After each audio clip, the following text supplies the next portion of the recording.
있어요. 금융위 한번 얘기해 보시죠. 예, 금융위 보도드리겠습니다. 그 중대재해를 예방하는 데 있어서 경제적 불이익을 높이는 것이 중요하고 금융 쪽에서는 결국 시장의 힘에 의해서 그 불이익을 높여나가는 방향으로 저희들이 대책을 추진을 하려고 하고 있습니다. 투자 같은 경우에는 지금 상장 기업에 대해서 ESG 평가원에서 ESG 평가를 합니다. 중대재해 같은 경우는 S에 해당되는 항목이 있고 실제로 이제 중대한 사고가 나면은 거기서 감점이 이루어지고 그럼 전체적으로 평가 등급이 떨어짐에 따라서 기관 투자자들이 그걸 참고해서 투자에 반영하는 시스템입니다. 그래서 이 부분을 조금 더 명확히 하거나 강화하는 방향으로 해서 투자 부분에서 이런 부분들이 불이익으로 느껴질 수 있도록 하는 조치들을 강구를 하겠습니다. 두 번째는 대출입니다. 현재 대출도 각 그 은행의 내규상 여신 업무 기준에서 보면 사회 책임 경영 항목에서 기업의 평판 요소를 고려해서 평가하도록 되어 있습니다. 그래서 실제로 이런 일들이 일어나고 그것이 사회적으로 이슈가 되는 경우에는 대출 제한하는 것까지도 내규에 하고 있습니다. 할 수 있도록 되어 있습니다. 실제로 케이스를 한번 보고 이게 어떻게 작동되고 있는지를 한번 전반적으로 점검을 하고 특히 중대재해 부분에 있어가지고는 이런 비재무 모형 평가할 때 조금 더 강화하는 방법들을 강구를 하겠습니다. 그리고 마지막으로는 잘하는 기업 그러니까 안전 투자를 좀 더 하겠다고 하는 기업들에 대해서는 정책금융기관들이 조금 더 낮은 금리 또는 낮은 보증료를 지금 제공을 하고 있습니다. 이 부분도 재원의 문제는 있을 수 있겠습니다만 조금 더 강화하는 방향을 강구하도록 하겠습니다. 이상 보고로 마칩니다.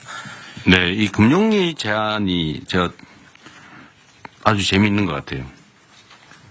실제로는 투자 기준이 되는 여러 가지 항목 중에 요즘 ESG 평가 결과가 되게 영향을 크게 미치잖아요, 그죠? 대형 펀드나 이런 데는 이걸 되게 중시하는 경향이 있는데 그렇습니다. 특히 글로벌 펀드들은 그런 것 같은데 이 평가에 이걸 반영을 좀 세게 하자 그 말이죠. 예, 조금 더 요 중대재해 부분이 조금 더 강화될 수 있는 방향으로. 네. 그 사고를 말을 들면 뭐 뻔한 산재 사망 사고가 막 반복적으로 상습적으로 발생한다. 그러면 아예 그냥 그걸 여러 차례 공시를 해가지고 예. 투자를 안 하게 되면 주가가 폭락하게. 예, 실제로 지금 뭐 특정 기업을 거론해서 그렇습니다만 그 문제가 됐던 기업 같은 경우는 평가 등급이 좀 23년을 경우에는 굉장히 낮아졌고요. 네.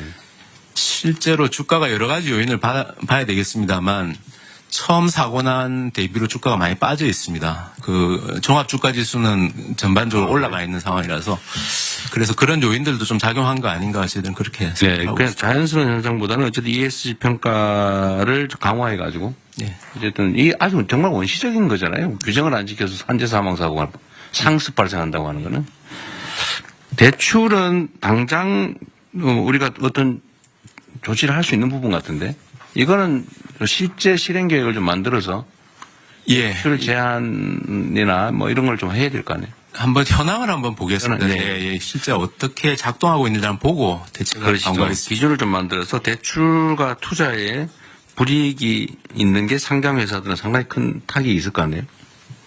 이런 경제적 제재를 실제로 해야 효과가 있을 것 같습니다. 처벌도 뭐 효과가 없지는 않은데. 예. 네. 대통령님 행안부 요 마저 하고 할게요. 네. 자, 공정위하고 조달청이 있으니까 조달청도 있고 요거 먼저 하고 이제 다른 부처들 의견도